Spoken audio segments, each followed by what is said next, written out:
My name is Gary Butterfield. My name is Cole Ross. And you're listening to Watch Out for Fireballs. It is a Games Club podcast. And this week we're doing a special episode. We're talking about horror games at the arcades. Yeah. A represented genre. Yeah. In a very important part of gaming.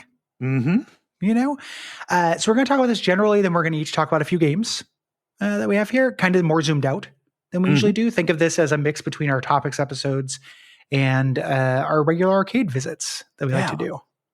Yeah. This was fun to not just go back and look at, but also to kind of dive into some of these games. I learned about something new. You suggested one of mine that I was not aware of before. Yeah. Well, and I love doing these because I think arcades are important. Yes. Like arcades are important and cool and a big part of game history and not talked about very much. And not documented particularly well. Yeah. Like one of the things when I was thinking about doing this was that there's going to be 1,000 games I've never heard of. Yeah. That tried really experimental, cool stuff with this. And if so, I can't find them. Right. That may be true. But there's just not a whole lot in terms of documentation for some of this stuff. Yeah. Yeah. So we have a couple discussion bits we're going to talk about. And then before we get into the book report portion. But I have this as a kind of an early discussion point. Can an arcade game be scary? Yeah, when I think of horror games, I think of the little alert that comes up before every horror game you get now, which is this is best played in a dark room with very loud headphones, preferably alone. Yes, those are three things that are not true in arcades. Not at all. People around, It's very bright, still loud, but not isolated.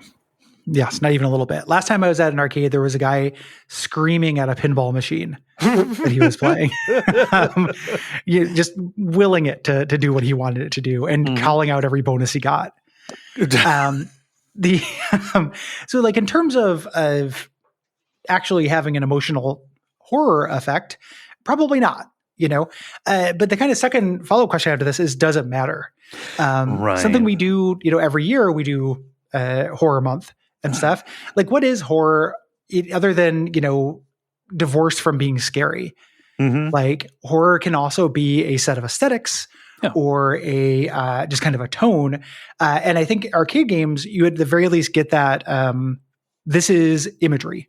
Yes. That you maybe want to see. It is horror exists on many different levels of saturation, and one of which is just a set of aesthetics. Yeah, a coat of paint. Kind of a theme you can put over. Think of the Super Mario World, alternate graphics you get for finding every exit. That is, suddenly your Goombas are pumpkins, right? Yeah, yeah. It just kind of changes the general tenor of what you're doing. So you can play a game in this, and it could be the metaphor is different. What you're actually doing doesn't change even a little bit. But if you kind of boil that away, there's some value just in the metaphor being different. Absolutely. Yeah. Yeah. And, something that is always important for arcade games is how do you draw people in? Like Yes. what is the presence of this machine in a literal room full of a ton of things that are vying for, only a limited number of quarters in your pocket, right? And Exactly. horror games are spectacle, right? Yes. Yeah. I don't know. I think about back in the day when I was way too young to be exposed to some of this stuff. Like, just I don't know that I want to be around that game because there's like really gory and scary stuff, but I'm also kind of drawn to it because it's transgressive. You Mm-hmm. know? Yeah. Yeah. Well, and just, remember one of the things I like reading about, I've been doing this Nintendo rewatch and learning about early NES days when something like Castlevania came out. That felt very new on the NES. Mm-hmm. Everything was a cartoon Candyland. And there's an air of seriousness, transgressiveness, but also just kind of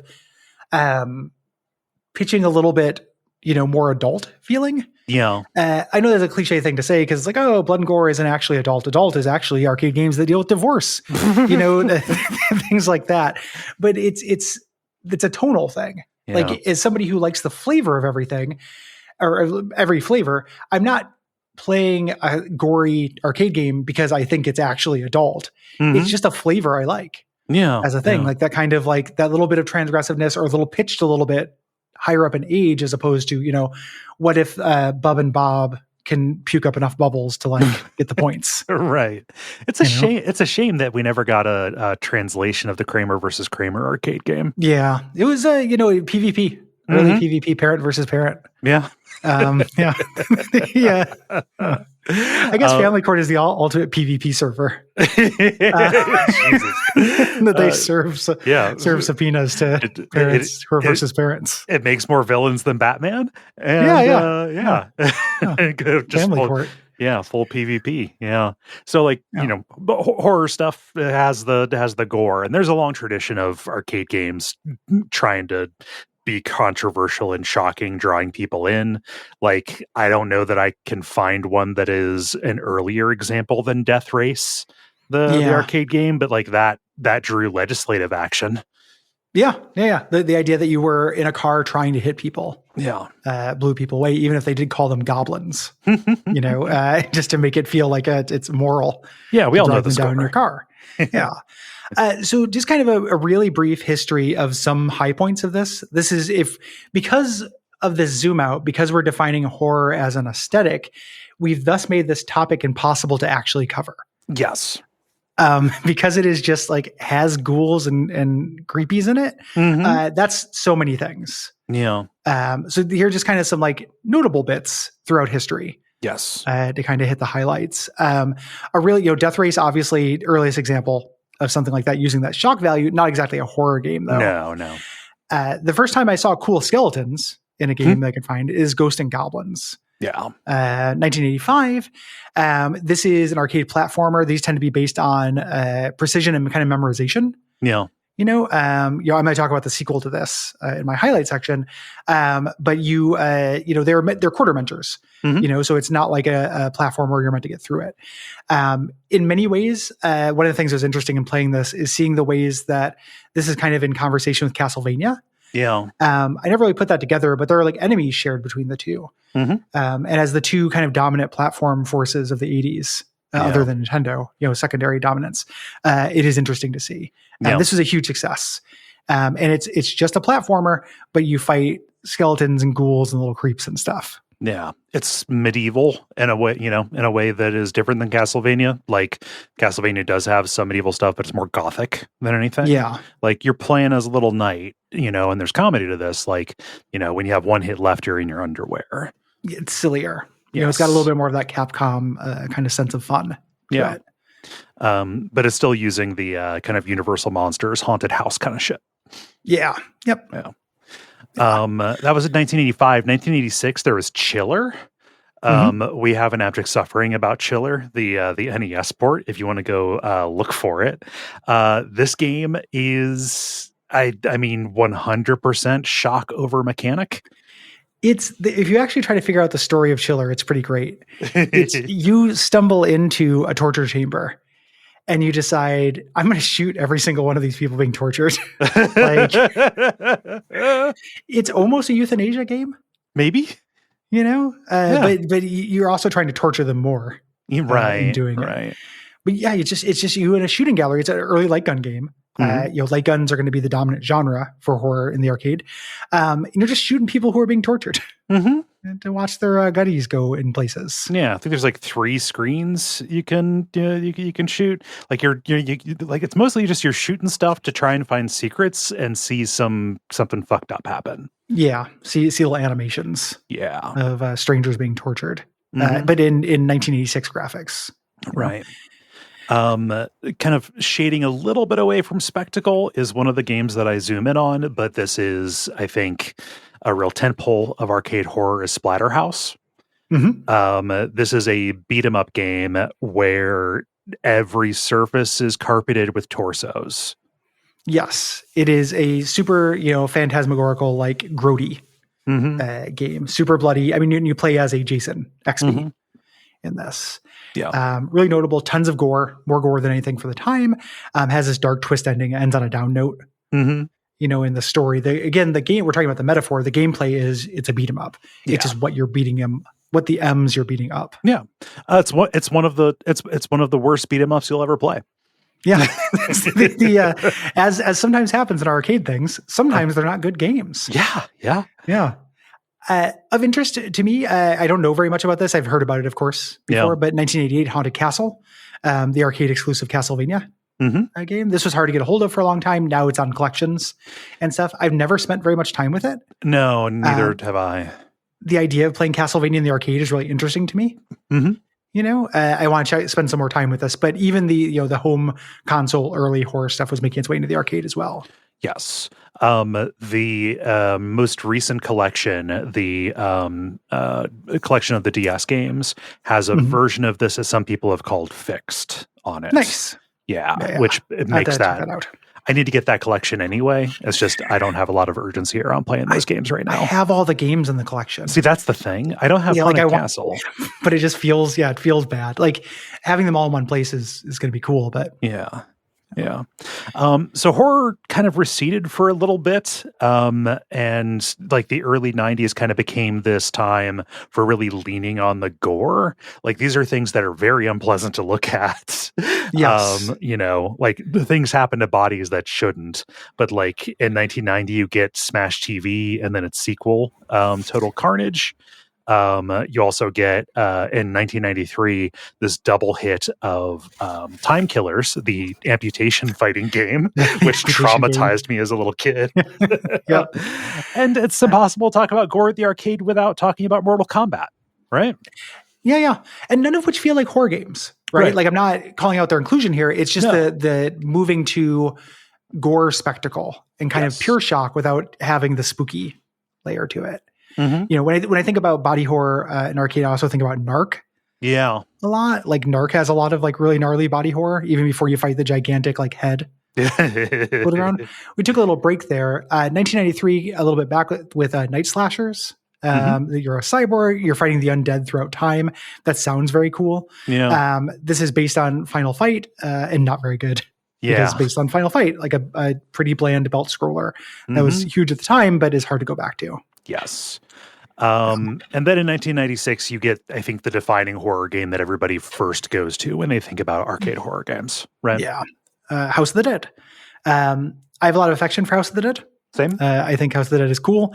I love the campy story. Typing of the Dead is my favorite entertainment game. And I will generally put a couple quarters into a House of the Dead. Absolutely. At the arcade. We both have light gun games in our book report thing. And it's going to be interesting to talk about those, like something that is a weird genre of game. Yeah, I don't know that we've talked about the light gun version of House of the Dead. No. Yeah. I did one of the Alien games last time we did an arcade roundup. Yeah, but like this feels explicitly horror-y, not just because of the you're shooting zombies and monsters and stuff, but like most light gun games before this, everything went down in one hit. right? Yes. Here you have these zombies, and a defining feature of zombies is they take a lot of punishment and they keep coming at you, right? So like you're having to put tons and tons of bullets into even your regular enemy, and they're still coming. That and go ahead. Or I was going to say, in addition, the other factor I think about is that B-movie feel, right? Like that was a Resident Evil thing that makes Resident Evil 1 not scary, but was explicitly trying to ape another medium. Yes. And that kind of thing. Like this is the arcade version of that, and they're exactly as campy. Yeah. Not as fun, but they also never get to tricell. Right. You never have to deal with a tricell in House of the Dead. Yeah. You're also like the monsters end up becoming gods and like weird one-winged angel kind of things. Yeah. The extended lore of House of the Dead is really funny. They're based on tarot cards. Yeah. Oh, and also branching paths. Like this is a game where you can like find secrets and see whole other parts of the level. Like the space feels like a space you are navigating as opposed to like a slideshow with monsters in front of it. Yeah. Neat. And generally kind of in the wake of this, there was, and this is largely like a Japanese phenomenon, but big horror console series getting arcade shooter versions. So Resident Evil Gun Survivor, there's an arcade version of that, not just the PS1 version. We got the Silent Hill arcade, things like that. One of these I'm going to talk about, the Left 4 Dead version of this, which is fucking weird. I tried so hard to get the Silent Hill arcade game to work on my PC for this. Yeah. I spent an afternoon trying to do it, Gary. It's difficult. Like it is part of why I like talking about arcade stuff too. And why I want it to be more documented is because it has this ephemeral feeling to it. It's like the last thing that's very hard to get and experience in a lot of ways. Yeah. So you heard us outline a few different genres there, right? Yep. Yeah. Why these genres? Why light gun? Why beat 'em up? Every once in a while, something different. A little bit. I think that violence, is the cornerstone of anything in the arcade. It is the primary interaction metaphor that you have, but also violence and horror stuff go hand in hand. Violence is the primary interaction metaphor in arcades after a certain point. Yes. And prior to that, it was unseen. It's like Pac-Man. Everything is abstract. And then, the first time the elevator action guy shot somebody, like, whoa, shit! Just panicking, crying in the corner. Like, oh god, oh god! An arcade guy found a gun. Or Rolling Thunder, not elevator action. Okay. I always get those confused. Yeah. So I think that explains it. Like you need blood, you need menace, you need danger, and you get all those things with a gun. I would say the other thing too is that idea of horror being used as spectacle. That's kind of what light guns are. It's in addition to being like kind of a visual spectacle, because a lot of times these are big show-stopping cabinets, that are co-op. It is a play spectacle. The light gun being something that you only really have good access to in the arcade. Home light gun stuff has never been particularly good. Right. Despite the fact that they always try. That's something that is a arcade unique experience. So kind of mixing this, hey kid, do you want to see a dead body? Dude. Mixed with, hey kid, do you want to hold a plastic Uzi? Is pretty irresistible. Yeah. As a duet of pleasures. It's a little bit strange that we don't get the metaphor over something like a maze chase game. Yes. Or a more traditional arcade game genre. Yeah. Somebody's going to come in and say, but Pac-Man has ghosts. I'm going to say, grow up. Fucking grow up. Yeah. Somebody needs to watch The Ghostly Adventures if you think those ghosts are cool and scary. So it just kind of makes sense as such. It's also a thing where, as somebody who goes to arcade relatively frequently, sees a lot of newer arcade games, a lot of times that hardware spectacle bit has not lent itself to this. Like the big spectacle hardware games now tend to be rhythm games, driving games, which that's hard to do in horror, or huge throwback games like the world's biggest Space Invaders. Yes. Stuff like that use these beautiful, LED screens to do big chunky graphics, but looking more beautiful than a fireworks display. Those would not suit themselves well. There isn't the graphical fidelity for it. But you still get new Houses of the Dead. You still get new zombie shooters, basically. Yeah. I mean, the obvious thing that I feel goofy even saying it too, but like there's slow horror. Slow horror exists, right? Yeah. In fact, I would say that all horror requires a certain amount of tension building and then release, right? Yes. There's no time for that in an arcade game. You're trying to cycle through people. You're trying to get as many plays in to gather as much money for the operator as possible. Having a slow exploration based, I'm going through a spooky Resident Evil house and maybe there are some scares before I'm actually in danger kind of deal. That's just not in the rhythm of the model. Like the key management action. Yeah. That you would do in a Resident Evil arcade. It doesn't make any sense. Yeah. No.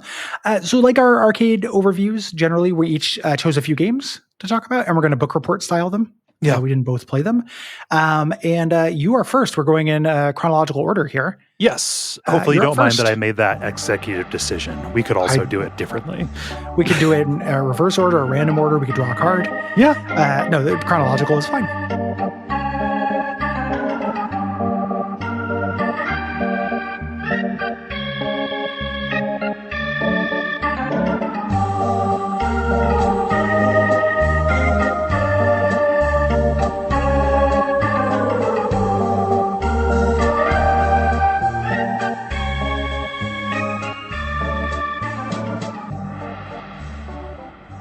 I jumped on the Splatterhouse bullet, Gary.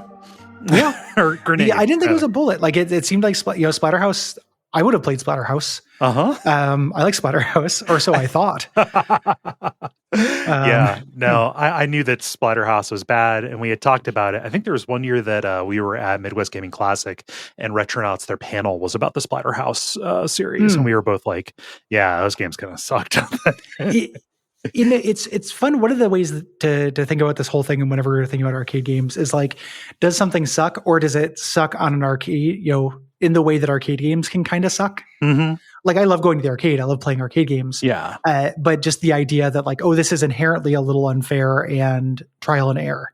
You're not supposed to be able to avoid damage. Right. It's the arcade. Yeah. This is so limited and so entirely dependent on the aesthetic to me. So it's a side-scrolling beat 'em up that was developed and published by Namco in 1988. You play as Rick, a college student trapped in the grisly mansion of Dr. West, no relation, and transformed into a Jason-like creature by something called the Hell Mask or the Terror Mask. And you're fighting through these hordes of monsters trying to rescue your girlfriend, Jennifer. You both ran to this house in a storm. Yeah. And this is, so you turn into Jason. You're Jason Monster Man, hunched over, something in like a muscular, thick Jason. Yeah. I remember from playing this, there's the book report part, Splatterhouse a little bit. That's fine. You have a very limited moveset. You can punch, you can low kick, you can jump, you pick up weapons. When you say beat 'em up, this is a single dimension beat 'em up. Right. It's not like Final Fight where you can go up and down. You are on a platform almost, if I recall. There's a lot of platform challenge to this without jumping around and having, instant death fall kind of things. Like there are hazards you're supposed to jump over. There's something like the really, really ridiculous near the end where like 30 burning logs are thrown at you at the same time that you have to jump over. So that's the unfairness kind of part of this, but it's also just the fact that there is no depth, both like literally and figuratively, does make this kind of uninspiring as far as these go. There's only so many directions that enemies can come from. There are enemies that attack from the background, but it is mostly like timing based. Do I progress beyond the vomit coming out of these guys or not? Kind of deal. Like an environmental hazard. Yeah. Tons of mandatory damage, as is normally the course of things. You have very little health and basically no way to really evade things effectively.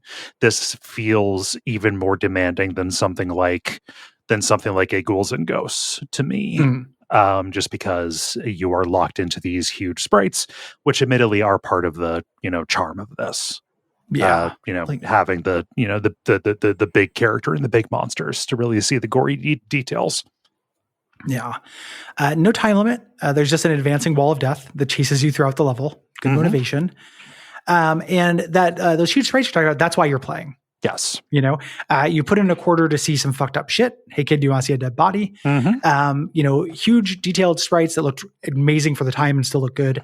And then super scary enemy designs on top of just piles of corpse floors. Yeah. Mountains of torsos, rivers of blood. Yep, exactly. Yeah. Rivers of blood. Torso heap after torso heap.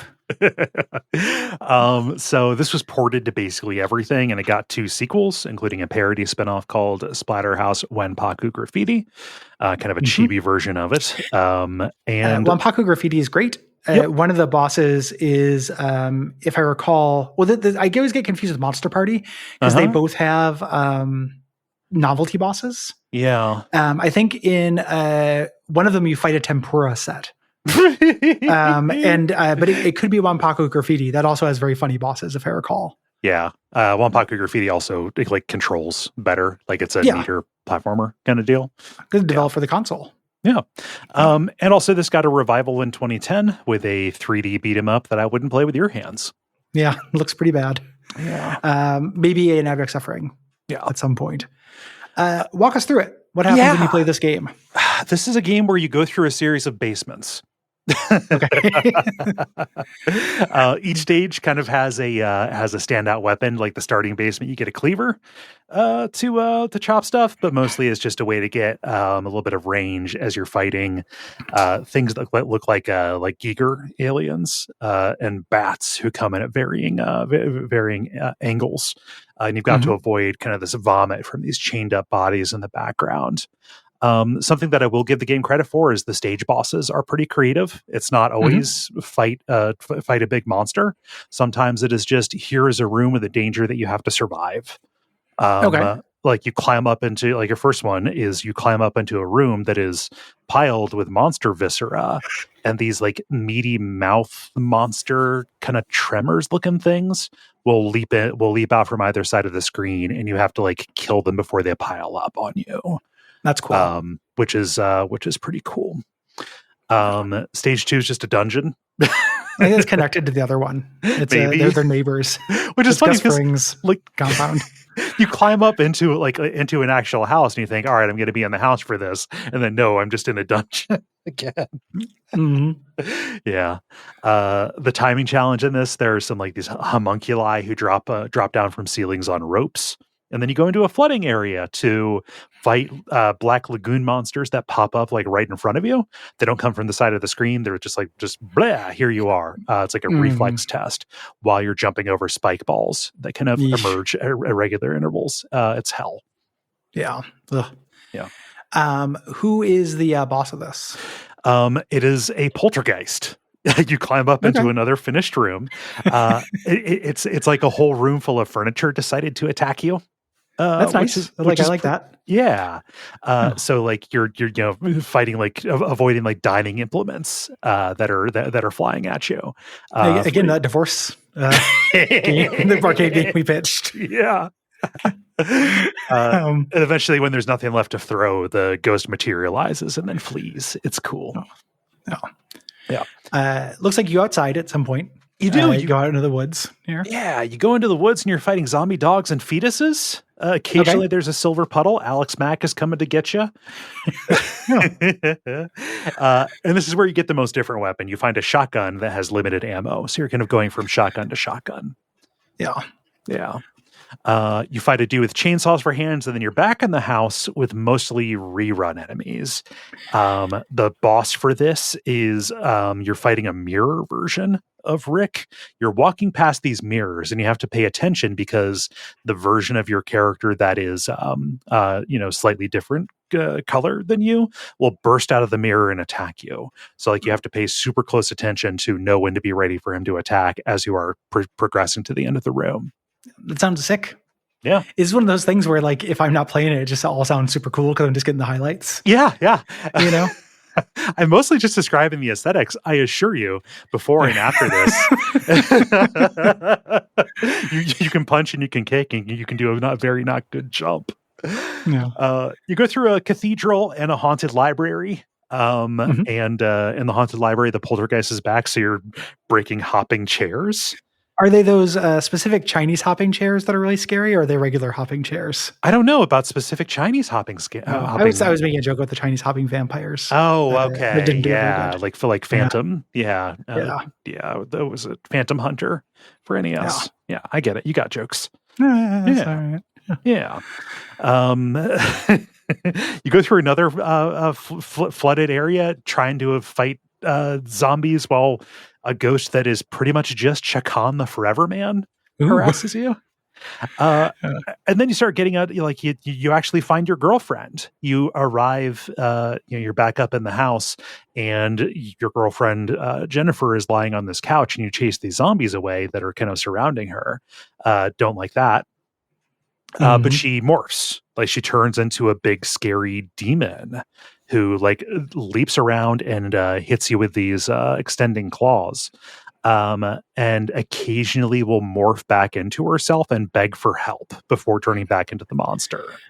A little bit like Mia in Resident Evil 7 or something. Kinda, yeah. Yeah. Like a cool, again, for an arcade, that sounds fucking sick. It does. I just wish it felt like anything but the worst shit ever in your hands. Yeah. There's a womb level. Like you fight escape orbs that pop into these fetal monsters. Okay. And then you're out in the woods again. This time it's on fire. This is where you have to jump over the logs. It's literally just spammed at you. The end, you get to fight the mask. The Mask of Terror itself. Yes. This big, gigantic, I watched the ending of this, and this huge humanoid, he's got melting skin, because in the wood's on fire, head emerges from the ground, and the hands attack in the foreground. It's one of those kind of background bosses. And when you kill him, the mask is shattered to pieces, and your own mask shatters, and Rick returns to normal as the credits play over him. But of course, you got to have Jason's hand reaching out of the water or whatever. After the credits, the mask pieces back together, and you hear laughter. Yep. Post-credit scene in an arcade game. Neat. Everything is neat about this except for actually playing it. I'm going to pass on this one. It is super frustrating, even playing it at home. This is kind of an epitome of a quarter muncher to me. Not a derogatory. Yeah. Not like a page turner. No. Page turner good, quarter muncher bad. Yes. Talking about Ghouls and Ghosts, also came out in 1988. This is the sequel to Ghosts and Goblins, made by Capcom. This was made in 1988, as I mentioned. The story's very basic. 3 years later, the ghosts just come back. No real reason. And they've taken Princess Prin's soul. Everyone forgot that the princess from Ghosts and Goblins is called Princess Prin. Yeah. The podcaster Pod. So we have to get this back as Trusty Arthur, the Hapless Knight. And this is a really, really tough platformer. It's called online a run and gun. Sometimes, I don't know. Like, is that just because you have like a limited range attack kind of thing? I associate this with like throwing the javelin. You do have a javelin, but you also have a melee weapon. You can get. I don't really think of it as a run and gun. There's also quite a bit of platforming you do in it a little bit later. And no life bar. You get hit once, and then you're in your underwear. Your famous, heart boxers. Anachronistic, a little joke there.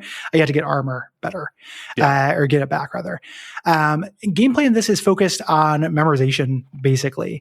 Enemies edge spawn, and they are absolutely relentless. They keep coming. You don't get to rest. You have to know what's coming next and which weapon is best for that. There's also precision. Your jump is very intentional, like a Castlevania. You can't control your jump once you do it. The proportions of the game are very tight. Similar to a Castlevania. You can't jump very high. You're very vulnerable on ladders. You have to keep an eye on everything that's happening all the time.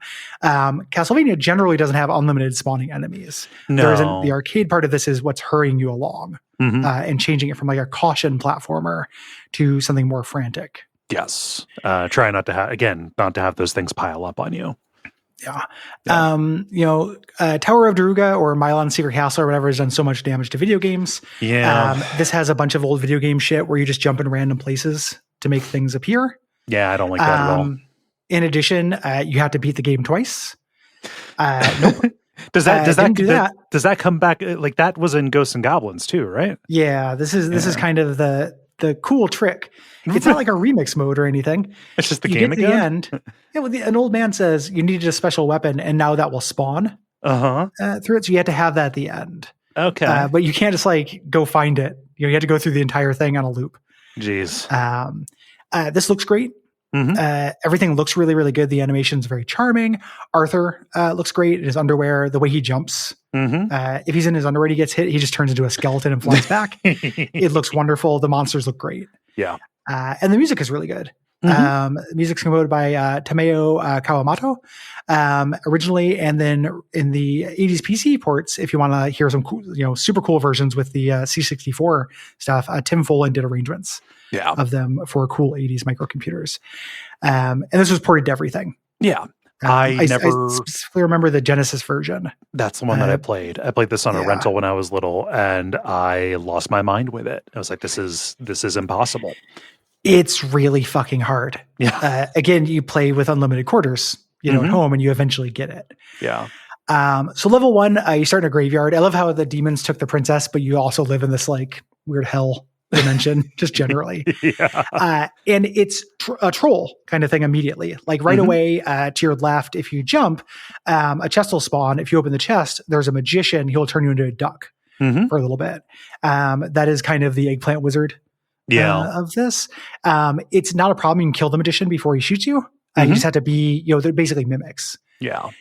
You also get the kind of big upgrade from the prequel, the golden armor. Golden armors allow you to charge your weapon there and have a different effect for each one. And one of the things that you realize playing this is that weapons matter a lot.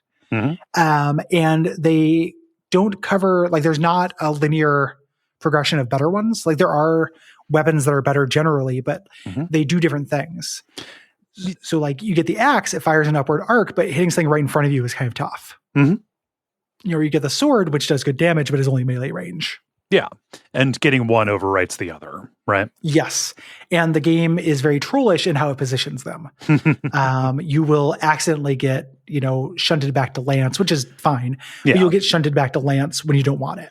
Yeah, yeah. I mean, there's consonance there between this and the Castlevania sub-weapons, right? Exactly. Yeah. A cool thing that I think is a little bit unusual for the time that I was surprised by going back to this is that several enemies have multiple moves that they do. With this era, I associate an enemy just doing the same thing over and over, but you get to this hill section, there are orc guys who, when they're above you, on a platform above you, they vomit down on you. But if you get on the same plane as them, they try to do a ground pound on you. First boss is a big cyclops in armor. He eventually pulls off his hand or his head and wears it kind of like a hand puppet that shoots fireballs. He does a Godric, kind of. Yeah, he kind of Godric's it a little bit. Yeah. You just had to keep the pressure on. Yeah, with this guy. The second level is this flooded windmill village that you're in. Tons of these little rock crab guys, and eventually this becomes a fire level. Weirdly enough, there is a kind of a progression in between levels. You go to a map again, like Castlevania, where you're going in between, and you're kind of seeing the disaster happen. Yeah. To this, there are a lot of flying enemies in this. Oh yeah, that are tricky. There are also wind shows up in this, which was a new feature, around in the 80s for platformers. Like we could mess with the physics. Yeah. The boss is this flaming hellhound that you just kind of have to duck in the middle and shoot him. Not a big deal. Level 3, we get another kind of gimmick level here. This elevator that's moving up. And there are these little armor guys that come out of walls that look almost exactly like Castlevania guys. Like I've seen a spirit come out of a wall in that. Here. But this is really memorization based. The elevator is going up, but there are parts of the scenery and background that are coming down that you have to know to get out of the way of. And the timing is really tight on this. Again, the memorization level is just, it's not usual for now. It's just funny because I hear, I hear about all this memorization and stuff, and it's like there needs to be a government body that assigns an ethicist to every arcade game designer. Just like, come on. It's what a big part of like a lot of console games were like at in that time too. Yeah, I know. It's such a weird value. You know, we talk about mostly on Bonfire Side Chat being able to sight read a game and realizing that's a real value for me, and also something that has not been baked into the medium forever. Like this idea of I see something and have enough time to react to it feels like it should be a given, but it wasn't for a long time. No. You know, it's just about, okay, now it's learning. You know, it's almost like the experience of playing one of these old games, putting quarter after quarter to kind of memorize what's coming next is almost like you're writing a guide for it in your mind. Yeah. You know, in some ways, as opposed to having in the immediate reaction to it. There's still execution you have to do, but once you have things memorized, it's significantly easier. There's also a performance angle to this too. I mean, like with any arcade game, like you can get not a crowd, you know, and then everybody applauded as I you know, undid the religious person with my logic. No, but it's like, oh, look at that person. They're at a level I've never seen before. They're playing really good. I just kind of want to watch this for a second. Yeah. I like, you know, my whole life I've like watching people play video games. When I was a kid, when it was taken to arcades when my dad would go drink, I used to try to make, you know, I had $5 to last me the night. I would watch a lot of games because I knew I was going to be there for hours and hours and I didn't want to spend all my money. So I watched a lot of people just be good at video games. This eventually turns into a side-scrolling auto-scroller. Here, where you are jumping between platforms, and then there are these demon statues who stick out their little wiggly tongues that go in and out. They had to ride on. Nice little set piece. And the boss is a Kirby boss. It's a little eye and a storm cloud. He's little. He just rotates around you. You just hit him. There's really nothing to this guy. Level 4 is a cavern full of gems. We go to this map that's trying to make sense of how we're getting to the Demon Lord's castle, but it only kind of makes sense. And something has died here. There are these gigantic spines. Something big has died underground here. Something that happened to me that I noticed is that as I'm playing this, my hand is getting tired because I'm shooting constantly. This is a thing with the light gun games that I played, but like in an arcade, just tapping the button constantly, the ergonomics are bad. Oh, terrible. Yeah. You know? No, bad ergonomics. It's literally the joke about Space Invaders ruining Willie's hands. Exactly. And this in a shooting game, like in a light gun game, this becomes a huge problem. Oh God. Yeah. It's actually the thing that stops me from beating House of the Dead in a free play arcade usually. So I get the flame weapon. I find that here. It may have been previous to this, but this is where I found it. The charge up does a big full screen attack. It's hard to do charge up attacks in this because everything's coming at you, but when you can pull them off, there's not like really a cost to it. Having these super weapons is really cool. And again, kind of shades of Castlevania where you get those item crash versions. So constantly getting new weapons, generally choosing a weapon, you're getting weapon trapped into new things. This eventually opens up into this slimy plant filled cavern with these little hands that come out of the walls and bugs are there. Pretty weird. I don't know why it's in the gem cavern. Why hands? Yeah, why hands? The boss of this is great though. It's a platform you're on. It's almost like a whale fall. You're fighting a bunch of slugs and stuff and worms that are coming out of a corpse. God, this is so like imaginative. Love it. Right? Like it's a really cool idea. Like they're fucking cooking. And then level 5 is the final level. This is all made of bones and dragons and shit like that. And it's really hard. This one you run into the Red Aramer, the signature side character of these. We talked about Demon Crest and stuff, where this guy comes from. He's a real pain. For the same reason he is in the first one, and then he attacks at odd angles. And eventually he's got friends. It's all like the gargoyle fight. One thing I didn't notice this while I was playing, I played through this in the arcade. Continue. And then watched a long play of it to make the notes. I didn't notice this while I was playing it, but there's a big titty harpy stained glass window in the background. Yeah, surprised about that. A little something for daddy. Yeah. There's absolutely something for daddy.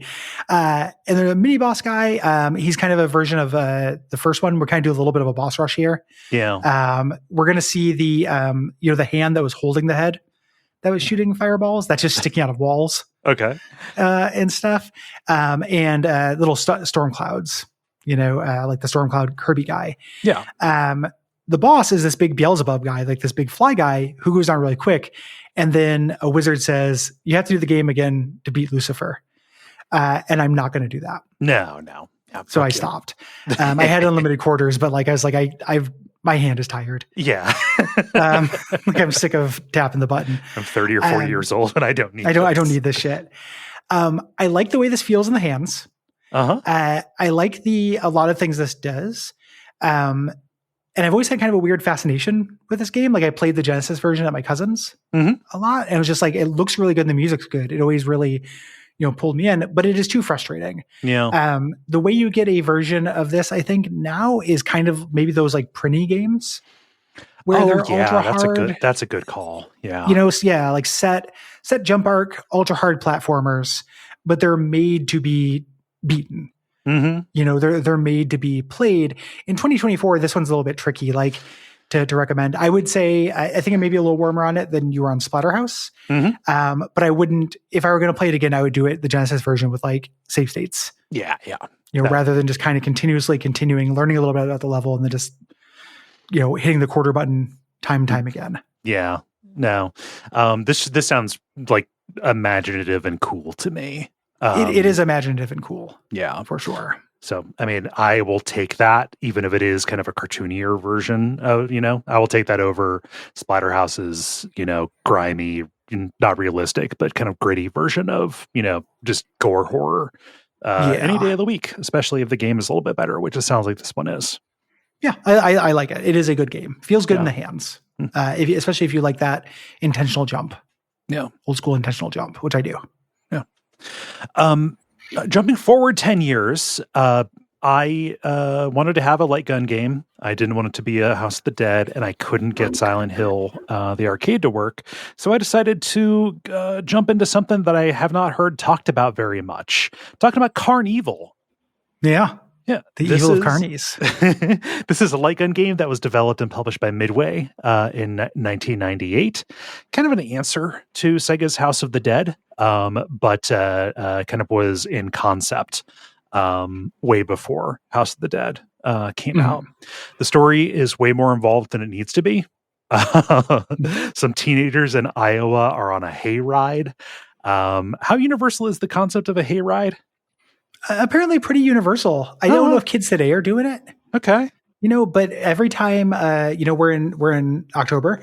If we go out to the pumpkin patch, or anything up here, like it is chock full of kids on hay rides. Yeah. You can't walk a step without getting run over by a hayride. Yeah. So some people are still doing it, I think. Yeah. For people who don't know, a hayride is kind of exactly what it sounds like. Yeah. You're on a wagon with hay. Yes. The hay is also getting a ride. I don't know if that's why it's called that. It should be a wagon ride. The hay isn't doing that much. Oh, it's also, it's also a misnomer. It should be called a straw ride because it's not hay. It's not what's eaten. It's just bales of straw. It's kind of uncomfortable furniture for kids. Yeah. The ride. Yeah, but you're being pulled on a trailer behind a tractor, usually through some woods. These come in haunted and non-haunted variety. Yeah. The haunted versions are cool because you don't control the pace. Yes. That is a fun and cool thing that not only does it have in common with light gun games, but is also unusual as a haunted house aficionado. Yes. Usually you control the pace. So they're on one of these and they hear about this urban legend about this nearby graveyard where there's this special grave that belongs to Professor Ludwig von Tokentaker. Yes. I was in the Seventh Guest and like that's some Seventh Guest ass shit. Yep. So this, his headstone has this jester's skull on it. And if you put a golden token into the jester's mouth, you'll be taken to a haunted carnival, to Token Taker's haunted carnival. Of course, they do this and the game ensues.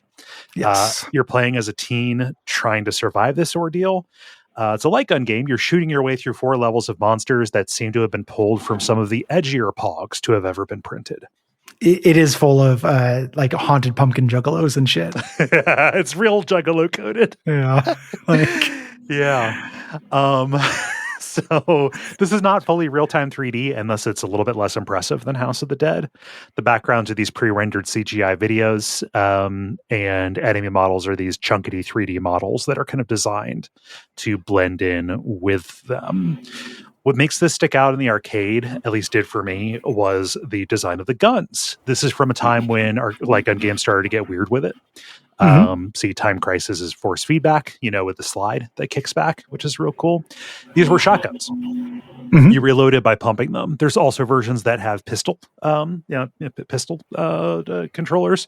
Those are less cool because you just shoot off screen. This one, you're constantly, pumping it. Cocking a shotgun, which is it's one of the cooler things to do. I've only played the pistol version of this. Yeah, I've never seen the shotgun version. I love the idea of there being light gun games that accept different weapons. As a thing. House of the Dead eventually does this. Yeah. Like when I was thinking about on a long enough timeline in a different universe where light gun games were huge, people could carry their own light guns around like a pool cue. Oh yeah, and you could just be like, I prefer the shotgun, and you just like hook it onto the machine. Also, just because we'll never have another opportunity to talk about it, the Walking Dead crossbow light gun game is super cool for this exact reason. You're manually reloading it, and it's a light gun game where precision is the point. Yeah, like headshots are the point, and that never fucking happens. No, you usually get a little extra bonus damage, but all these zombies can take multiple headshots. Oh, that's great. Yeah, I never played that one. I've seen the like pictures of the cabinet, but it's neat. Like I don't care about the Walking Dead TV show at all. But it's a really cool idea for a video game. But yeah, it feels real cool to even just do the, I'm just going to rack this shotgun, hold it by the pump and then just one hand. Terrible way to do it from a gameplay perspective because you are shooting everything multiple times. Everything takes so many shots to go down. This is one of the most tiring of the light gun shooters I've played. So you have a health bar. Did you die in one hit? No, you have a health bar, and enemies, have attacks. They telegraph. You have to be aggressive and interrupt their attacks when they're coming in. You want to aim at their weapon and whatever to stop them from getting that attack off. It also has the classic hazard, the person you don't want to shoot, the other agents from Area 51. And this there's just one. It's a cheerleader named Betty. You don't want to shoot her. She keeps getting up in the way. Yep. Running away from the monsters in the scene. And you get power-ups. You get like machine guns, shotguns, acid shots, flame shots. Don't make a huge difference, but it's cool to get the acid and then like melt the enemies away. Right. You see a different animation. Yes. Yeah. This is a long game. Like a full play of this will take somewhere between a half hour and 40 minutes, depending on continues and stuff like that. That's too long. We have development details about this. The designer Jack Hager came up with an idea for a game about a haunted carnival in 1998. This went through a bunch of iterations. The earliest one using stop motion puppets. This was rejected by Midway. I kind of would want to see that. I like Realms of the Haunting shit. Yeah. There's a quote just talking about developing this. It makes it sound really fun. The 3D modeler Scott Polsky said, many ideas for the characters and level content came from us just joking around while working on the game. It always felt like the project would be canceled at any time. So we worked on it like we had nothing to lose. Jack has a great sense of humor, and many of the great ideas came from his head. And though this feels like it would have come to the Dreamcast or something like that, never did. Saturn. Yeah. Saturn ass game. No console port for this. Do you have experience with CarnEvil?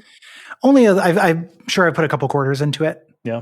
I just something about the I love carnivals. Something about a clown zombie was a turnoff to me as a kid.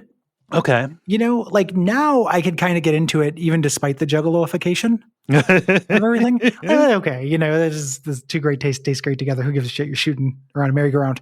When I was younger, it felt bad to me, and I don't know if I can explain it.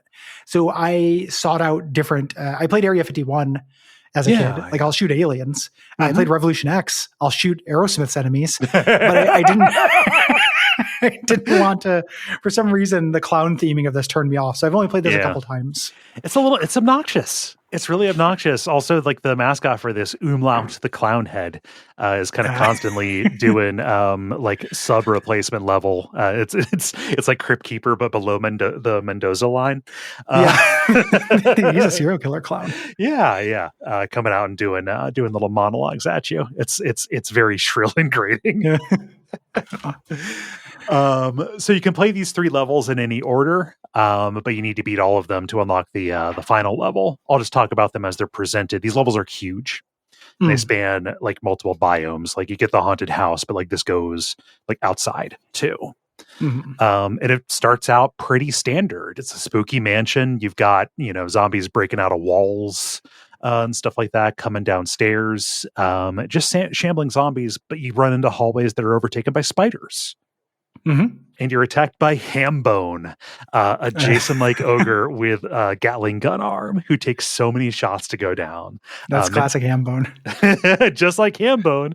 And then you kill him, and he falls over and catches on fire. And then, like a minute later, you have to fight Hambone the Revenge. Oh. That's just Hambone again, but his skin's burning. Hambone's back, baby. Yes, he's back. Hambone is just mad because he didn't go to see Blues Hammer. True. When he was playing at the Blue Diamond. Oh gosh. So you get outside and you have to deal with flying ghosts and bats, quick, small enemies that fly erratically. And this is where you fight the stage boss. Every boss or every stage has a big spectacle boss. This one being Evil Marie. This ghost of an aristocrat lady with huge tits, who's attacking you with an axe. Nothing too special. All of this is very basic so far. When you kill her, she falls onto an obelisk and impales herself. It's like the end of Goldeneye. Nice. Yeah. A little bit more interesting is Rickety Town. This is the midway, and there are rides too. And you start out. This is a little bit of a curveball. You start on a Christmas themed roller coaster called the Sleigh Ride, SLAY, and the enemies are fucked up little elf gremlins. Yeah, unusual. I just sorry about the noise in the background. Getting construction, it will never end. My life is hell. The Spirit Halloween is starting a spinoff of Spirit Christmas stores. I don't like it. I don't like that at all. If you go to the coast ever in real life, you'll see there are 1,000 just kind of permanent site Christmas stores. You know what? There's one of those in my town. Yeah, and I thought like every once in a while, I'm like, oh, maybe there'll be some like kitschy stuff. Like you'll go in there and there'll be a fucked up Santa or something. They're the most boring store experiences that have ever existed. Yeah, it is so grotesquely like great aunt coded as a thing. Like it is so boring. Yeah, I don't want this. I don't want it at all. No, yeah, I've walked into the one in my town when I first kind of moved back, thinking it was an antique store, and I was like, wow, everything. So somebody who really loved Christmas must have died, and I realized no, this is just a year-round Christmas store. And it's not like every antique store doesn't have fully 1/3 of it dedicated to that bullshit as it is, right? Yeah, yeah. Ugh. Anywho, you end up on a Ferris wheel shooting bees. No connection, as you do. Yeah. Stand by Me, or not Stand by Me. What's that game? It. Yeah. It. No. The little the Macaulay Culkin. Where he fights bees. Yeah, My Girl. There we go. My Girl too. Yeah. You get down to ground level and you're among the food trucks and the rides. You're fighting ice cream men, kind of these psychonauts, milkmen, ice cream men kind of guys. And there's like a spinning teacups ride that is themed after dinosaur eggs, and dinosaurs from that come and attack you. Okay. And the boss, you get back on the sleigh ride and you fight Krampus. This was before we reached Krampus saturation. Yeah, back when Krampus was a fun little thing you could tell your friends about. Yeah. It's a monster Santa with claws, and he hits you with his kid sack. Are there already kids in the kid sack? It's just implied that it's a kid sack. You do not see dead kids. Okay. Yeah. We're still living kids. You have to know that it's or the kids in the process of dying, like we all are. Yeah. Sylvia Plath kids. Yeah, you have to know Krampus lore to know that sack is full of kids. Yeah, that's true. Yeah. The third stage is a freak show, so I hope everybody's ready for sensitivity. Yeah. I imagine this is very good. This kind of coincides with some Funhouse stuff too. House of Mirrors kind of stuff. Most of the enemies are cat dog people, just like two torsos joined at the waist, marching at you to fight. The like classic freak show stuff, like you will go up to them, and then the actual performers of the transmundane, they'll actually be like dead skeletons. So there's like the 1,000-pound bearded lady or whatever, the big skeleton lying in a bed. Okay. Yeah. Gotcha. Yep. Partway through, this turns into a medieval attraction land. You have to fight Cyclops, who is a two-headed knight. It's a two-headed Cyclops guy. Okay. With swords. Sure. And you get into his torture castle. Okay. And none of these ideas are connected. The boss for the stage is Junior. Uncomfortably, Junior is a gigantic baby who attacks with a rattle made out of a huge spine and skull and throws safety pins at you. All of these levels feel mixed up. Like the whole thing was just like there are 8 concepts over these 3 levels, and they just kind of sprinkled them. It's kind of like 2.5 levels per stage, honestly. Yeah, it's real weird. Yeah. Yeah. You're shooting this baby, and its body is degrading like every other enemy. Distributors revolted against this. They're like, we're not going to sell an arcade game where you shoot a baby of any size. Yeah. So they had to put in a dip switch. If you flip it, you end up swapping out Junior for Deddy, which is a huge demonic teddy bear who plays the same. Fascinating. Yes. Yeah. Final stage is kind of some bullshit. You're in the big top, killing some clowns. This is where all the clowns are. It is the late 90s, so everything has to be about killing mimes as well. Sure. Yeah. And then you get through the 3 rings of the circus, eventually passing through an evil lab and taking a BioShock Infinite elevator up to Token Taker's Zeppelin. Okay. Token Taker's like a kind of a Token Taker Zeppelin to smash the stage. Token Taker's kind of this combination French and German general kind of guy. Okay. Not explicitly horror-y. It's a little bit like a guy out of like a Jumanji game or something. He's got like a blunderbuss, and you're chasing him around, and he's sending other enemies at you. Mostly skeletons, but you have to break to fight Umlaut, the jester mascot guy. Mm-hmm. And then you fight Token Taker himself. And the game ends with your character back in the graveyard, deciding, hey, I want to go again. And Betty, the cheerleader, screams as you put the token back in. Back into the gravestone. Yeah, fun. You did. Yeah. What are your wrap-up thoughts? I don't like light gun games very much, Gary. Yeah, it's a hard thing to realize. Yeah. I've got fun times playing Lethal Enforcers with my dad as a kid or whatever, but like sitting down and playing one from front to back.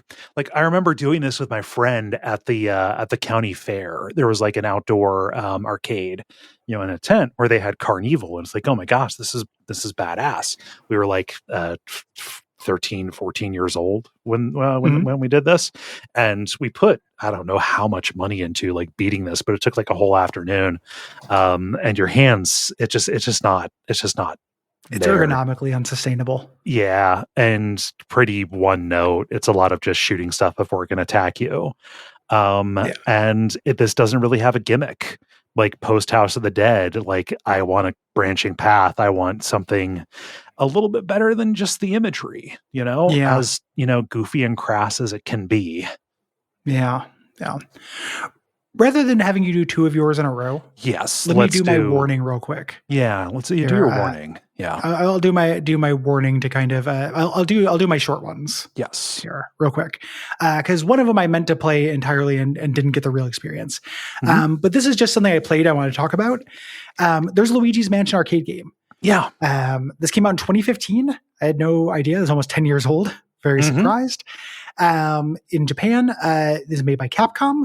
Ported by Capcom. It's based vaguely on Luigi's Mansion Dark Moon here.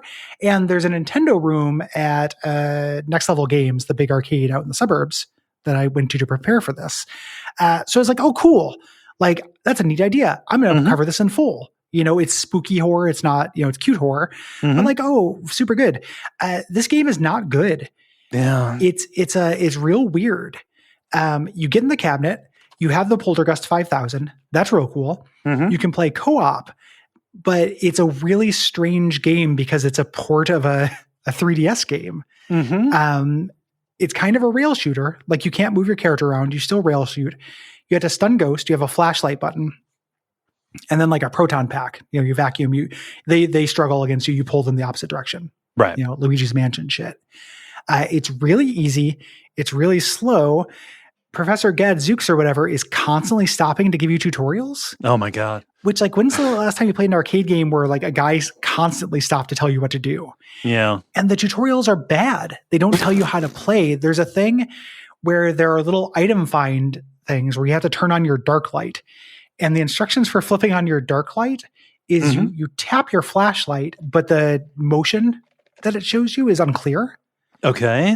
On what you're doing to toggle the dark light to find a key. And it seems like, they would eventually just kind of give you a hint. You can just do this forever. I thought my dark light was on because my light was on. It wasn't super bright. What the fuck's a dark light? Are they talking about black light? No, it's just a different quality of light from your vacuum. Okay. That can shoot out. So you just scan this screen that kind of moves, just a little bit while your character is breathing, while Luigi's Mansion music plays, and you can do this forever. It never. Eventually, like, we just were tapping buttons until we accidentally actually turned on our dark light, and then saw the key. But it just lets you go. It's real weird. There are 3 levels. But each one goes on for a very long time.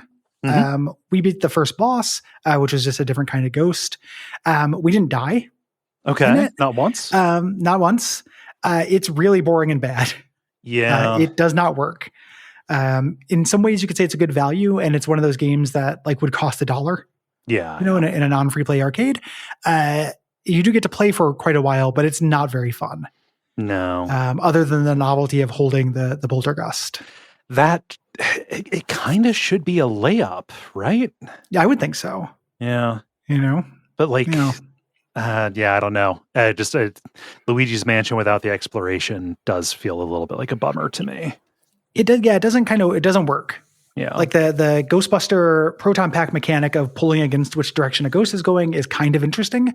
It's not incredible. There's also a mechanic where you have to stun the ghost by hitting your flashlight on them, like hit your flashlight with them. It gives you the option to turn this off in the beginning. It's one of the only gameplay complications there are. And it's so weird. Yeah. It might be for very young kids.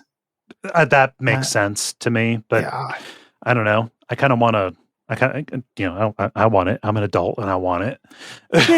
If the, anyone who's in Next Level Games or in an arcade with this, it's worth checking out once. Yeah. It's just not very good. It's not recommended. And this is, I like Luigi's Mansion. I think Luigi's Mansion is cool. Yeah. This is not cool. Yeah. Do you want to do the other short one here? Yeah. I'll do my other short one here. The other one I didn't actually play because it turned out to be the same thing. Yeah. as what I had is the Left 4 Dead arcade game. I was always interested in this. Like finding out there's Left 4 Dead Survivors. There's a Japan only Left 4 Dead arcade. This is made by Valve. They had Taito help them out. And this thing's bonkers. I've never seen it. I just researched it.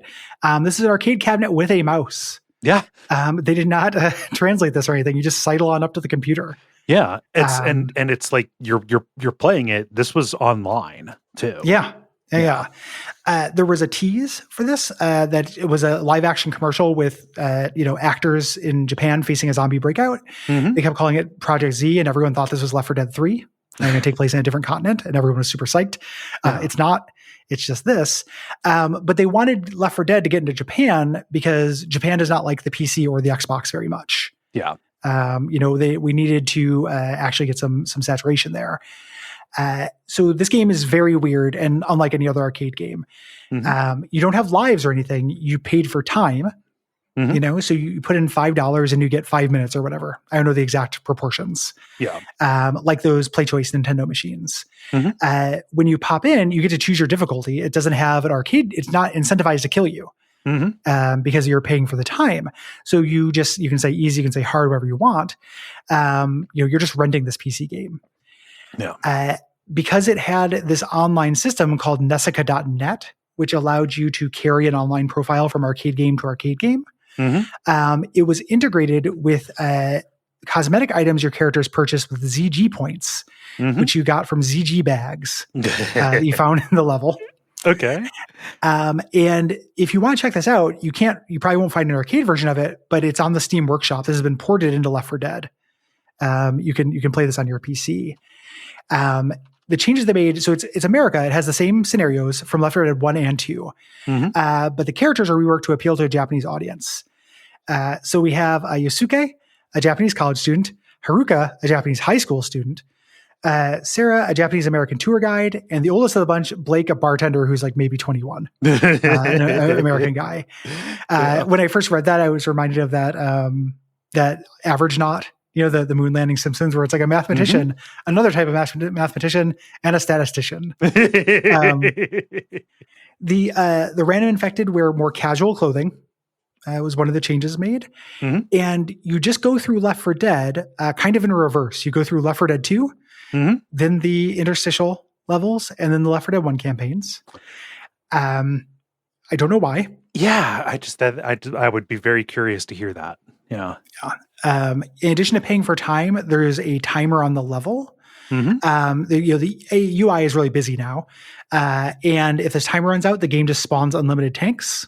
Until your team dies. Okay. Very funny. There are big blue glowing arrows on the wall that tell you exactly where to go. And the levels are not necessarily maze-like to begin with. Not even a little bit. And it's kind of there's branching paths in them. It's kind of the point of Left 4 Dead. Yeah. There are places where you do get funneled, but there are a couple places where you get a choice. It's part of the fun. The violence level is toned down a whole lot. Enemies just fade out. They just disappear on you. And friendly fire is turned off entirely. This makes sense because otherwise you could down your teammates. Yeah. Because you can play this with strangers online. Yes. And I assume next to you, like I'm looking at pictures in the arcade and like if the arcade is set up for it. Yeah. Yeah. Like that they weren't out of the box that way. You had to do that. Set it up like that way. Your character automatically respawns after 15 seconds. So no closets. No closets, and you don't have to necessarily get a character up. As long as everyone's not dead at the same time. You can't lose unless you run out of time. Their levels are edited. So there's a little bit more limited pathing, and which might be a reason for the blue arrows. And a weird thing, there are tons more weapons. I've never played Left 4 Dead and been like, this needs more variants of the shotgun. I think there's like 3 shotguns, and that's more shotguns than anything needs. Yes. There are so many weapons in this, and they tend to remix properties of them. So like, this is the sniper rifle, but rather than having a bolt action rate of fire, it fires as fast as you can click, which is like very powerful. Like it takes like things from one gun and properties and remixes them into another. Okay. To make more. And then if you played this, you took your Nessica card, and when you played this at the time, there were timed events, which were mutations. That's cool. With I like that. Gross names. If there's a mutation that's where everything is a boomer or a spitter, and it's called like fatties and bean poles. Oh, geez. Or something like that. It's that kind of thing. Yeah. So really, really weird. Like I kind of get it because when I play Left 4 Dead, I don't play it as a serious competitive game. I play it like an arcade game. Yeah. Like Robotron or something like Berserk or something like that. But I don't like these changes. The new characters are not as fun to me. I'm not interested in playing high school students, as much as the average person might be. I want to play Coach. Give me Coach. I love Coach. I love that we have old men. And the thing and like mature ladies, like Rochelle is probably in her mid-30s. Yeah. Like you don't see that. Like give me way more of that. But I don't like the guide arrows and the time limit. Yeah. It's a real weird game. It's like you rent a PC game for a little bit. I appreciate them taking the shot. Yes. It is a neat idea. And if I see one, I'll be glad to play one. Just for the novelty of playing Left 4 Dead in the arcade. But it doesn't feel like a lost gem or like a lost entry in the series or anything to me. No, I don't this is the kind of thing that could only exist, I think, in Japan with their arcade culture. Like, very much so. I'm not going to start a Nessica account and then carry collectibles and cosmetics with me from arcade machine to arcade machine. Yeah. So that my Japanese high school student could wear a different hat. Or I'm just talking about like you've got a mouse attached to it with that a too. tiny little cord. Like US Arcades is a place for delinquents and little kids. Yes. Yeah. Teens get pregnant. Like it's somebody would be, that mouse would be in somebody. Yeah. That mouse would could get gaped. Like that mouse would go exploring. Yeah. Who's we? You got a mouse in your pussy? Like it'd be that kind of thing. Gross. Yeah, pretty gross. Especially like an arcade mouse that's sanitized.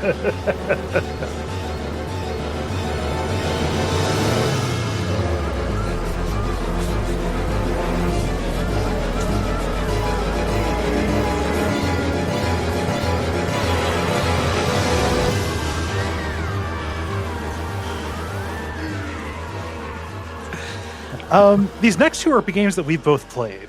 Yes. To an extent. So I think these will be a little bit more collaborative as we talk through them. I didn't beat Zombie Revenge. No. Okay. But I played it in the arcade for a while, and I was like, I want Cole to play this. Yeah, I played it. I had never heard of this before, which is weird. Because doing reading up on House of the Dead, like this is just forgotten. This is totally sidelined as an entry in there. But yeah, this is part of the House of the Dead series. It's a 3D beat 'em up though. It's not a light gun shooter. Developed by Sega and Data East and published by Sega for the arcade and Dreamcast in 1999.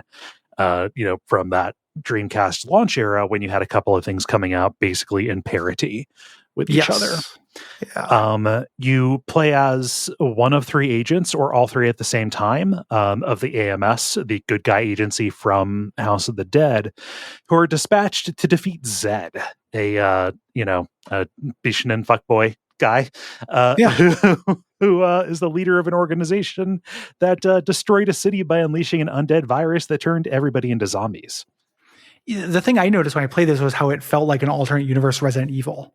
Yes. In that way. Like that's something that kind of happens in House of the Dead, but when we were talking about House of the Dead earlier, like you do also fight gods and tarot monsters and stuff. Yeah. In that more. This is more of like a traditional zombie apocalypse. Yeah, it stays normal for longer. You do end up fighting a tyrant / Bizarro Sephiroth in a time tunnel.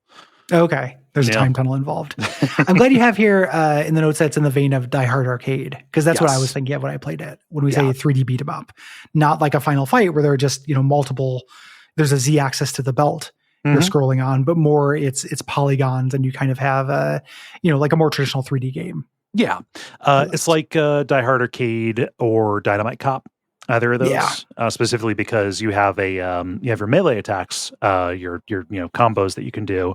You have a block, and then you have like a gun you can shoot at any time with limited ammo. Like you get ammo pickups in order to use that. There's like auto targeting depending on who you're sticking toward. Speaking of sticking, you had three available characters: Stick Brightling, perfect name, Linda Rata, and Rikiya Busushima. Who is very funnily, everybody speaks English except Rikiya, who speaks Japanese, and everybody just understands him.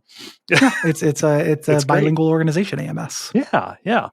They have different stats, but all the same capabilities. Those same three moves. The combo system in this is really neat. Like by alternating your melee attacks and your shooting, you can do specific combos to each character, but also doing simultaneous inputs and directional pushes lets you do things like spin attacks. You have a dodge roll in this that is necessary to use, and you get like screen clearing super shots that use more ammo at once. Yeah, and you also find weapons in the levels as well. I remember this, getting a varietal of guns and melee weapons through this. Some of them are traps. They're very annoying little chirping guys who have hatchets that you do not want to pick up. You're picking up a little guy? No, they'll drop their hatchets, and they just really suck. It takes forever to throw them. Gotcha. Yeah. The health system is kind of interesting. I had to look into a fact to understand this because it is never explained. So you take straight damage from enemies, but you also, there's a poison system. Some attacks will poison you, and it'll like mark a certain bit of your health bar. When you're poisoned, you're slowed down, and your HP will drain within that marked region. And you have to beat an enemy and then pick up an antidote in order to stop the drain from happening and recover. Okay. What's funny is that pickup is a green herb. Yeah. Perfect. Yeah. I love it. It knows what it's doing. Yeah. When I played this in the arcade, because you're in the arcade, you're distracted, your attention, economy is a little bit limited. I think that I didn't realize how poison worked at all. I thought maybe I was getting infected with the zombie virus, and that's what it meant. Mm-hmm. And then I was thinking, like, is this a thing where if I play this multiplayer, would my character eventually become a zombie? Oh yeah, and then which would be really cool. But I was in a big public arcade. I didn't have anyone to test it with, and nobody reads the text on an arcade cabinet. No, because maniac behavior. No, come on, yeah. There's no time limit, which is nice. But when you beat the enemies on the screen, there will be a timer for getting to the next place, to the next combat challenge. And I have no idea. Like, being a person who likes the Dreamcast a lot and fan of House of the Dead, wild that I had never heard about this before. It was it's I blame Cold Fear for taking up the Dreamcast horror air in the room. Oh, you mean Blue Stinger? Blue Stinger, there we go. Yeah. Cold Fear was PS2. There we go. Yeah, Blue Stinger is exactly what I meant, though. You're a fucking dolt. No. Just, fighting water zombies. Yes, yeah. So going beat by beat here, this is a little bit more zoomed out, just because it's a lot of fighting House of the Dead zombies, like the exact same models, like you start in a city street, an episode 1 isolated area. Fighting standard zombies, you rescue a woman to get a data disc from her, and then you're attacked by a big zombie with a bunch of medieval blades stuck through his torso. How that happened to him in an urban city, I do not know. No, he's just been preserved. Yeah, since medieval times. Yeah. The data disc, you find a laptop, and it lets you get a little scene talking to Zed as like a little lawnmower man face. Before he'll say anything, he has you pick one of 3 cards. Doesn't explain why. What this does is it changes the abilities of the final boss. So that's you do this in the first level, and then it affects it later on. Yeah. And then he says, proceed through the underground river to this plant where I am waiting for you. By underground river, he means the sewers. Yes, which I guess is an underground river. Yeah, of a kind. In some ways. Yeah. Of a sort. Yeah. So you're down in the sewers fighting plant monsters and zombies. The plant monsters being immobile pod kind of things, and big tentacle fetus guys who are mini bosses, a little bit more nimble than you think they would be. But the real boss here is basically the Predator, but a zombie. Mm-hmm. He has cyber dreads. He breaks out of a specimen pod. He will whip you with the dreads, but also has lightning attacks. Yeah, this is where I got playing in the arcade game. Gotcha. And could have put in more quarters, the big free play arcade, but I was like, I'm going to leave this for Cole. Yeah. But yeah, this is it is the idea of an undead predator has legs in a carnival art. Yes. Kind of sense, I think. So you get to level 3, Enigma, and this introduces zombies who can use guns. Alongside the fucked up little hooting guys in suits, and it's a real spike in annoyance. A zombie picking up a machine gun and shooting it at you is very fun conceptually. And a beat 'em up where you've got to close distance. It is a little bit less. There's a reason why in beat 'em ups, a lot of times the end boss is just guy with gun. Yes. You think about Double Dragon, the reason everyone is just a guy until there's a guy with a machine gun at the end. Right. And it's a huge step up in difficulty. Mm-hmm. And the guy with the gun will usually have knockdown on you. Yeah. And that is the case here too.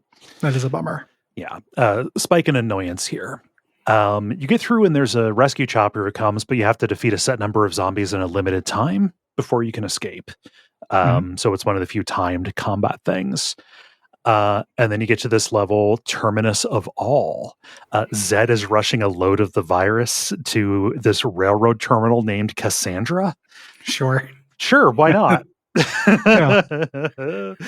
This is even more wacky than House of the Dead is, if I'm going to be honest with you. Okay. So you're fighting down the top of this train, each of the train car tops being its own kind of limited arena. So many of the hooting guys with their hatchets. Yeah. The Hatchet Man. Yeah, the hatchet dudes. Your regular combos, most of your attacks won't hit. You have to like tap until you get the kicks to hit them. It's bad. Yeah. And you reach the end and you fight this flying monster who needs to be engaged at range. Does it give you ammo pickups during the fight? Can you run out of ammo and fuck yourself? Yeah, there will be ammo that drops Gotcha. as you do damage to it. So at least it is kind in that way. Yeah, good. Yeah. You have to you get inside and you have to fight the zombies back to buy yourself time so you can hold down on the brake to stop it from crashing. Stop the train from crashing within a certain amount of time. Like you have to hold down the brake as a meter kind of fills up. And then you rush underground to fight an extremely unfair boss, this huge green goo cyclops. It's a room full of green goo with a monster head that has a little guy head that sticks out of his mouth that can just like hover over you and vomit blood down on you and shoot lasers at pretty much any time. Okay. Yeah, this is where they want you more quarters. More quarters, please. Yeah, more quarters, please. Yeah. And then Zed comes and he gasses us. At the terminus of all is the 4th of 7 levels. Yes. 8 if you count the final bosses itself. Yeah. Episode 5 is the gate. You're fighting through the woods here. Nothing too crazy until you get to this zombie cyborg who acts as a mini boss. He shoots missiles out of his chest. It's something in like an edgier, I don't know, He-Man figurine or get kind of that deal. Then you get to episode 6. Did you know this was here, Gary? No, this is great. Yeah, you get to an episode called The House of the Dead. Zed has led you to, taken you to the Curian mansion from House of the Dead. That's really fun to play that in an entirely different genre and camera perspective. Like the same place, the same space. That's really cool. Yeah, like you're fighting through the fountains and stuff and you get inside and you're going up and down. You know what? Real weird kind of parallel to playing the Wii Light Gum Resident Evil games. Yeah. Where you get to go through the mansion in a different genre, in a different perspective, and it still that's part of why those games are cool. We gotta do one of those for the show at some point. We do. Yeah, like it'd be a pain because you got to get out. It's a light gun game. We have to get out our Wii's and stuff, but those games are cool. Yes, I agree. Yeah. Picking which one to do would be the hard part though, because both of them are cool in different ways. Yeah. No new notable enemies here. I think it's literally just to get a flashback. You fight the cyborg again, but he's a burning wreck now. And then it ends, you're fighting a building-sized zombie from the roof. There we go. Now we're in outside of Resident Evil territory. Couldn't be Resident Evil territory. No. And then Zed appears and explains his motivations. So one of the characters, Stick, his dad was an evil scientist who used Zed's... I think his name is Gil. Old Gil used Zed's parents in his experiments, and now Zed wants his revenge on both Stick and the world. Do we ever find out why Stick's parents are doing experiments on random people? Nope. Like Stick's Parents Chronicles or anything? Nope. Yeah, there's no prequel. There's a sequel that's teased, but it's not. Okay. Yeah. It didn't happen. Yeah. This takes you episode 7, The Dawn. You're in an elevator descending to the labs beneath the mansion. This is completely nonsense space, like moving mechanical Iron Man platforms and stuff. Okay. You get some reprises of earlier bosses, like pathways that emerge in front of you, like bridges that build out of the nanoparticles or whatever. And then you catch up with Zed, who says that he has the god of destruction inside of him, and you fight him, and he is a flying like Neo and Wesker all in one. You're fighting him on a floating platform in an abyss. Then you kill him and he transforms into a tyrant who can also fly.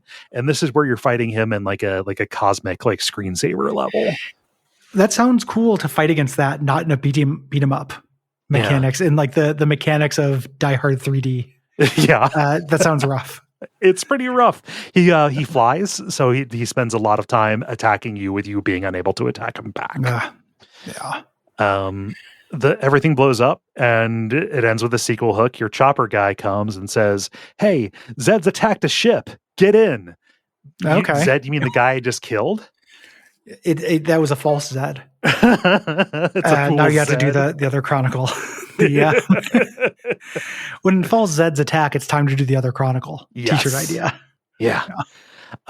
With some tuning, I think this would be really great. I wonder what the Dreamcast version is like. If they made any changes for it. That's the version I played. Nice. It's actually like weirdly harder so I had to take a few runs at this because I couldn't get save states to work in my Dreamcast emulator. Like you can bump it to easy, but it's still pretty hard because this is kind of long for an arcade game. And the highest like credits you can get to is 15. Okay. Yeah. Got you. Yeah. No, nice. Like I'm kind of surprised there haven't been more spin-offs. Like obviously there's the Typing of the Deads, but House of the Dead seems rife for this. It does. And taking this very Resident Evil inspired thing and making something that resembles Resident Evil, closer to resembles Resident Evil is really interesting. Yeah.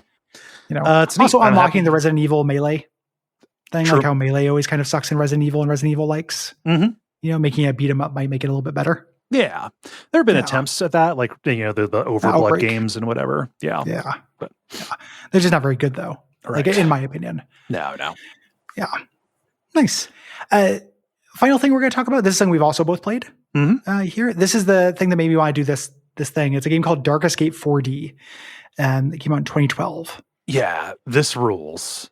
It's super cool. This was, when I went to Next Level, saw this, had people in it, had to wait to get in line for it. This is a light gun game. But the twist is it incorporates 3D and haunted house elements inside the teen pregnancy cave that you go into for a light gun game normally, a sit-down light gun game. Yeah. The gameplay is House of the Dead, with a slightly different level of camp. It's a shooter. It's a light gun game where you hold down the trigger rather than tap it. Yeah. You never have to reload. Nice. I always appreciate that as an old man. It's tactically less interesting, but it's like, it doesn't make my finger want to fall off. The added interest is that if you're playing this with two people, there's the focus fire kind of aspects to it too. Like the game will call out specific targets saying like, focus fire on this now in order to avoid damage. Yeah. And you have to do that. Or when you're doing zoning, you're co-oping and being like, you generally take your side of the screen. Yeah. But when you have extra time, you help out the other side. That kind of, it's that flavor. These gimmicks, the first one is not as successful, which is 3D glasses. I don't like wearing 3D glasses over my regular glasses. And because it's a 2012 game, this is a little nauseating. For me. There's just a button you can press though. You just flip it between 2D and 3D, a little button on the console. The thing I'd never seen before is that there are haunted house things. The seat rumbles. There are jets of air that'll hit your face or neck there. This always gets me. Being touched during a jump scare, works. And they're contextual. It's not just, when a jump scare happens, rumble, noise, air. Like the air is supposed to be hot when there's fire. I don't think that works in the machine that we played. I think that heating element was broken. But like one thing that does work, there's bugs all over you. You're shooting bugs. And instead of just hitting you in the face with a jet of air, it's like little mini jets. So you feel like you're being touched a bunch. This is undoubtedly a nightmare. Upkeep. Like if you're an arcade manufacturer, you're not used to servicing a heating element for an air jet. Right. Yeah. So I imagine copies of this machine that are in perfect repair are fairly rare. Right. Just so many individual parts, so many points of failure, like that you have a little slice of Honey, I Shrunk the Audience in your arcade. Exactly. Yeah. Further, the handles for the gun that you're using is a heart rate sensor that measures your heart rate and is supposed to show you when you have panic attacks during the game. This I thought determined the ending. It's actually something else that determines the ending. Okay. This is just a bragging points thing. Like at the end of the stage where they give you your score, you get to be like, oh, you had 3 panic attacks and I only had 2 panic attacks. That's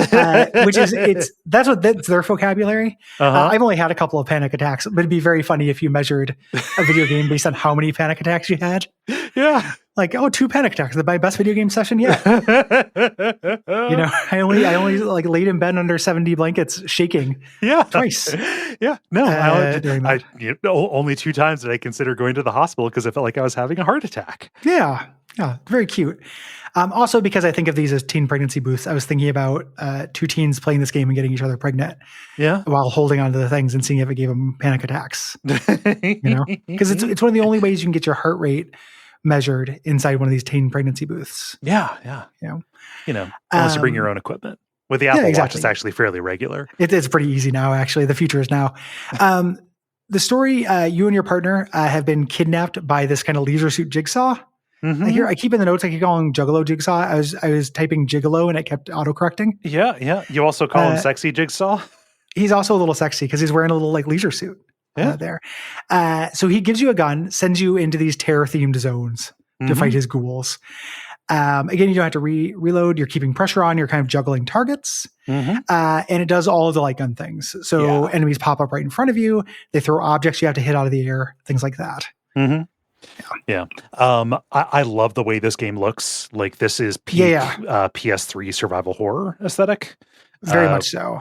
Yeah. I dig the level of fidelity that this is at.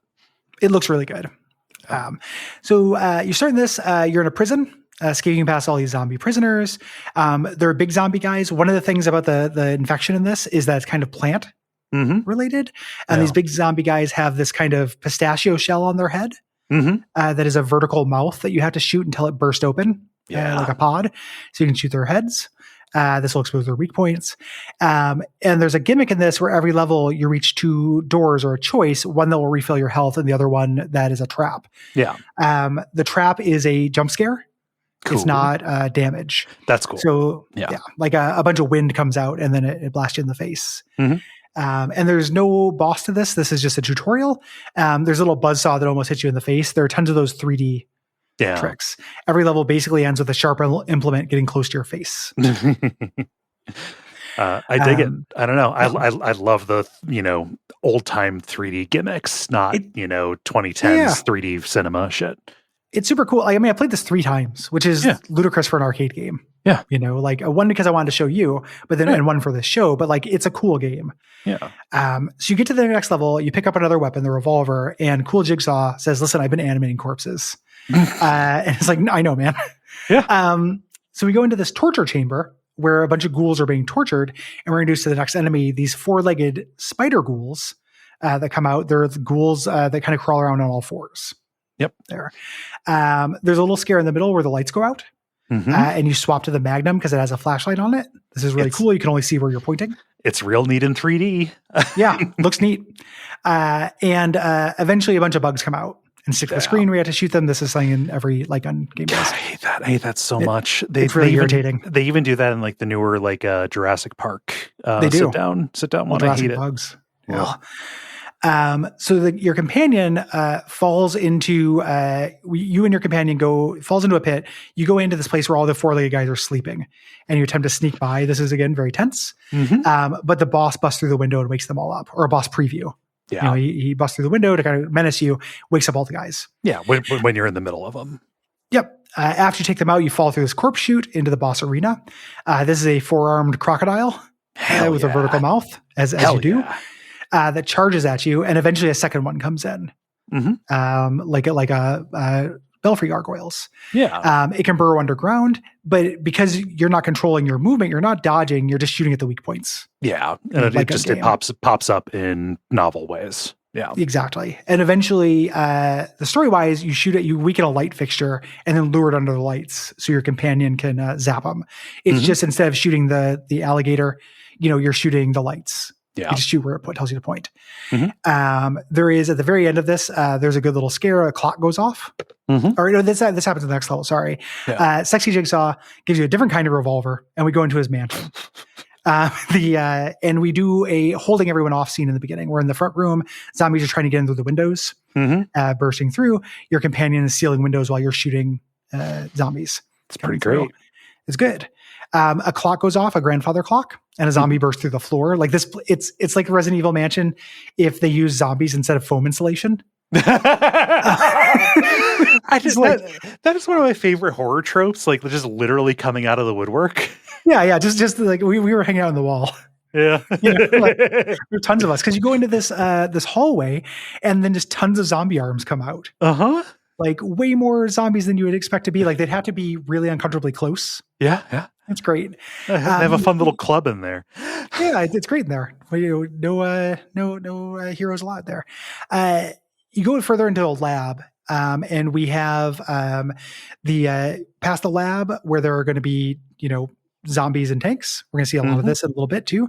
You go into a garage that has all these trucks, and this is where zombies really start throwing things. And we start being introduced to Tyrant. The Tyrant guys who have these vertical Venus flytrap mouths and scissors for an arm. Hell yeah. One blade of each scissor for an arm they can put together to make one scissors. Yeah. There. Like that clock tower steez. It's very clock towery. You fight him until your companion says, hey, look, a rocket launcher, which you pick up and shoot. It doesn't kill in one hit. It just does more damage. Yeah. This is going to happen for the next 3 boss fights. There's just a rocket launcher about. It's great. Just Resident Evil established the language. Whenever there's anything that's Tyrant-like, a rocket launcher is the only way to hurt it. But not killing in one hit, it makes it very different. It does. If I'm just pounding rocket after rocket into this guy's weak points. Yeah.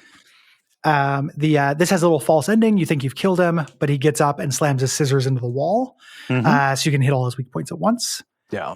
And then in between levels, Juggalo Jigsaw says, hey, sometimes tyrants just happen with this virus. There are mutations that are being expected. And then we go into the spider zone. This is probably the cool, the best design. Yeah, this is the standout. Yeah. These are spiders, but if you imagine instead of having a spider underbelly, there's an infant. Yeah. So it's like kind of like a baby if the baby's back kind of half turned into spider. Yeah. Why? Because fuck you. That's why. Yeah, like it's scary because this kind of thing happens with the virus. Yeah. They're webbed up victims that do jump scares, which are really cool. Lots of webs everywhere. They're also regular spiders that don't have any human baby bellies, at least yet. You go into the lab full of tanks of spiders, which of course burst out of the tanks. And there's zombies in hazmat suits. So these are people who used to work there. And then they got turned, again, Resident Evil. And the boss is a big spider. We find another rocket launcher. And after we kill it, seemingly it comes back with the baby belly and chases us to the end. Yeah. And then kind of the thing for the twist for this is you get to the final stage, which is a weapons factory. We find the room where Juggalo Jigsaw was broadcasting from. But the reveal is we find a tape where there are 2 of them, one of which is a general. So like imagine a cool laser suit with a jigsaw mask and then a general with a jigsaw mask. And they had made a bet because guess what? It's about combat data. Yep. They're trying to get the combat data on these things. They're hitting all the beats. It is literally just a beer slam of every survival horror game ever put together. This is, a weapons factory full of tanks and tentacles, that pop out from the walls, imply to be one big bioweapon we're going to fight at the end. And eventually it does pop out. It's this like big tentacle Ashford bug thing, but male coded. And there are kind of more complicated weak points. So instead of just, shooting its limbs or shooting its shoulders where a little weak point will pop up, you have like a line of weak points. Yeah. To shoot while it's moving. Spits out a bunch of metal objects at one point. These are supposed to be security cameras. They look like little Tommy knockers or like batteries not included. Yeah. And they say the little message pops up and says, kill them all. If one survives, you die. And this is very confusing because I didn't kill them all and I didn't die. And I was like, oh, is this, there were security cameras throughout the levels. If you don't shoot them, they show up here. So there was nothing to imply this. The entire time I was supposed to be shooting security cameras. Right. The fewer of them I shoot, the more pop out here. Your companion finds a rocket launcher on the floor. You shoot the monster. There's another fake out. And at the end, it tells you will be punished if you have more than one panic attack. This is a lie. This is a lie. I thought this would determine the ending because this is you'll be punished. But really, it's the security cameras. If you got them all, you get the good ending where you leave with your companion who reveals her name, which is Courtney Wall. Yeah. But if you get the bad ending, she turns into a zombie and bites you. Yeah, I've like when we played this when I was in town for your wedding reception celebration thing. This is the ending that I saw Yeah. because nothing. So a problem with this, if I recall correctly, the voice is all in English. However, the game Yes. text is in Japanese. This never came Correct. here to America. Importantly, Yeah. Yeah. So it's also a thing where arcade games generally don't tell you how to play them. Like right? I was complaining about the Luigi's Mansion tutorials, Mm-hmm. which like do suck, but also, it's almost like arcade games shouldn't have rules that are this complicated. Yeah. This is good. I prefer a non-reloading like on game just for ergonomics and because I think it's a little bit more interesting doing the zone control rather than timing reloads. The fake gun is cool. Yeah. All the novelty in this is really neat. This light gun games of this type where you have unlimited ammo, what you're kind of doing, the thing I realized playing this is a little bit like 3D juggling. Yeah. An enemy starts an animation, you have to stagger them before they can finish it and then move on to the next guy who's about to start an animation. You're going to take damage. It's an arcade game because there's so much going on. But there's a seed of something really cool there where you're reading a screen and just literally trying to head off attacks, interrupt animations. Yeah. Which I think would be neat. This kind of touches a little bit of that while still also being an arcade game and not being that great mechanically, but then also being full of like good horror scudge. That's the thing. Like it has like those three things going for it. It has the scudge. It is a bit of a rare type of, light gun shooter kind of deal. And then you have the novelty working for it. Like it's a shame this never came to America. However, it's hard for me to think of another video game that would make me say like specifically go to a place and seek this out to play. Yeah. It's kind of ahead of its time in that way, in that like current arcade, we talked about the things that are big now, are all things you cannot do at home. Right. The big arcade games that are new that people make are huge spectacles. It's like the Halo helmet you put on or like the huge 2-player Tomb Raider shooter that takes up like an entire wall. This is a version of that. Like we have to get you out. That's what light guns always were, in this, but this is kind of a step up from that. Yeah. Never seen anything like it really. I imagine another reason why this didn't take off is that upkeep. Yeah. Thing. Arcades just generally require a lot of upkeep. Like, a pinball arcade, you have pinball repair people who are constantly working because those machines require upkeep. This takes something that would ordinarily be closer to set it and forget it and just makes it require constant work. Yeah. But if you see it, play it. It's really fun. Yeah. It's really cool. It's very novel. And like genuinely got jump scared. Like it told me my heart rate. I got jump scared because something popped out, which I ordinarily expect, but then also something touched my neck at the same time. Yeah. You can see the spike. Like categorically, this scared me. Like I can prove it. This is my neck. That's my neck in real life. It's, you're blending the reality. It is just short of like drawing a little bit of your blood to get a cortisol level before. Exactly. Like those heart rate monitors on your fingers. They're selling for like the DS. I want to say. Well, there was almost the like the Wii. Oh God, what was it called? Like the Wii Life Sensor or something like that. Yes, that's what I'm thinking of. This was an idea that disappeared. But for a little while, people were like, "This is good. This is a cool idea. We should be taking your vitals all the time." Yeah. For a while there, it was like a gimmick. Like streamers would have heart rate monitors on when they were playing board games, so it could display. Just as a Yeah. And that's horror at the arcades. A very zoomed out overview with a couple of zoom ins. Yes. Was I ever scared during any of this? No. But like you were scared during Dark Escape 4D. Yeah, true. Yeah, I guess. It's startled. Yeah, startled at the very least. And startled is kind of what you can hope for. Yes. Yeah. In this. That's basically what you can get. Yeah. Arcade games not going to work on the dread axis really at all. Yeah, sadly. But it is horror is many things. One of the things that we've talk about a lot on the network. Many axis on that, and just as an aesthetic, also valuable. Yep. I'm fine for it. If you have to have a coat of paint, it is one of my preferred coats of paint. Exactly. Yeah. Thanks everyone for listening. We appreciate you. Yeah. Thanks for coming along with us on this experiment. Yeah. If you're listening to this and you are from any kind of minority and you have a project or product you'd like us to shout out, please send me an email at gary@duckfeed.tv. Include links, a description, pronouns, anything that would be useful. We'd be happy to shout you out. If you have thoughts about this month's games, it is too late for these by the time this comes out. The deadline is always the 15th. Yes. So you should have written in at duckfeed.tv/contact by the 15th. Yeah. If you had thoughts about eldercare, should have called in last week. Exactly. Yeah. But there's plenty of time to write in about November's games, which are Toonstruck, Balatro, and Diablo 2. Diablo 2 is our premium episode. And this month's premium episode is going to be Crow Country, talking about that next week. Yeah. Worth noting, we are playing Diablo 2 Resurrected. Yes. That is a shorter campaign than the original version. Yes, through changing the XP and ease of use stuff. So like, cool. Diablo 2 is like 35 hours. Diablo 2 Resurrected is like 12 to 20.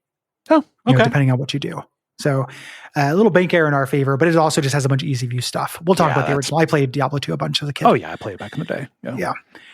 If you want to get those bonus episodes, Crow Country, Diablo 2, you can join us at patreon.com/duckfeedtv. You get those. You get a bunch of our bonus shows. So you get Bonfireside Chat, Real Lich Hours, Unfilmable.